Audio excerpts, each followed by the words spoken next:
Unlike the previous Hitman games, we've put a lot of emphasis on story in Hitman Absolution. We really want the player to have an interest and a connection with Agent 47. So the first thing that we revealed in our campaign was that Hitman kills Diana, and Diana was his connection with the world.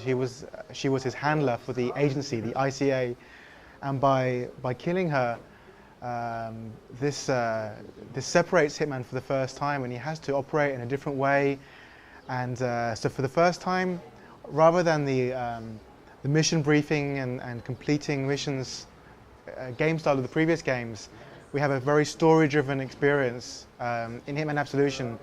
At the same time, as we've shown today with our E3 demo, we do have hits in Hitman Absolution. There's no doubt about that.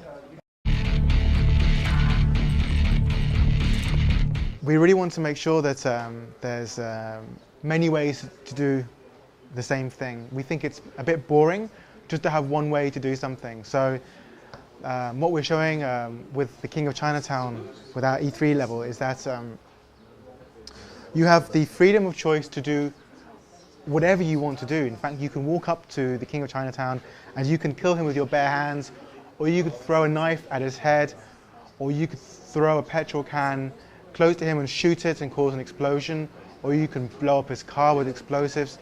You can drop a weight on him, you can push him in a hole, you can poison him, you can poison his food, you can poison his coffee, you can poison his drugs. You can shoot him with a sniper rifle, you can shoot him with twin pistols. There are many, many ways to carry out the same objective, which is to kill him. And we've provided the tools for the player to discover within the environment their preferred way of carrying out this mission.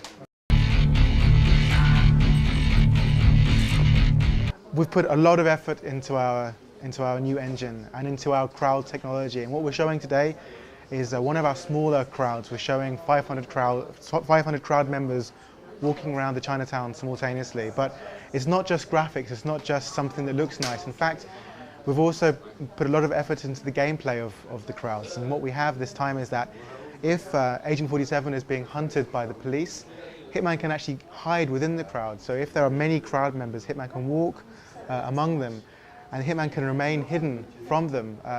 And this we think is a very interesting application to the crowd technology, that it's not only something that looks pretty, but something that has a real gameplay function.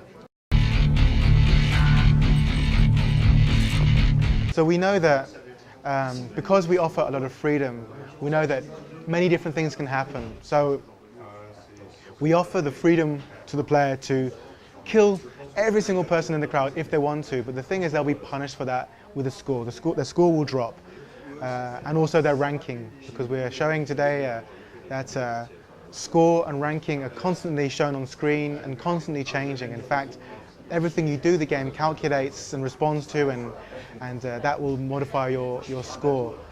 So what will happen, I mean, as soon as you draw weapons in the crowd will become scared.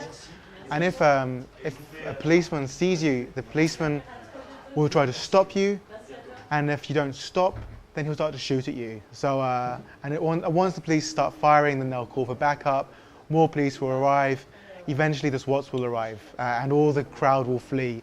So it's, what we're showing is that it's very granular, in fact. It doesn't, it's not like on-off, it doesn't switch on or off like that. You can start to create panic by drawing your weapons, put the weapons away, the crowd will calm down. If the police didn't see you, they won't care, and everything will return to normal. And every situation can escalate or de-escalate depending on how serious it gets. Of course, if you go into full war with the police and the SWATs, there's really nothing much you can do at that point apart from to hide, to take a disguise, and to try and escape. And it doesn't really work like that, because once they start moving, then it's as though the cover goes. So in fact, the best way to hide in the cover is to have the crowd remain calm and to stay within the crowd. I believe so. I believe so. Yeah, I'm not 100% sure, but one thing that we've really wanted to maintain in Hitman Absolution is silent assassin. We want to make sure that the silent assassin rating is the absolute goal for the purist, and so we have created a way to do this. So there is the absolute minimal route to the final objective. At the same time, depending on your playstyle, you can go and shoot every single living person in the entire game if you choose. It's really up to you.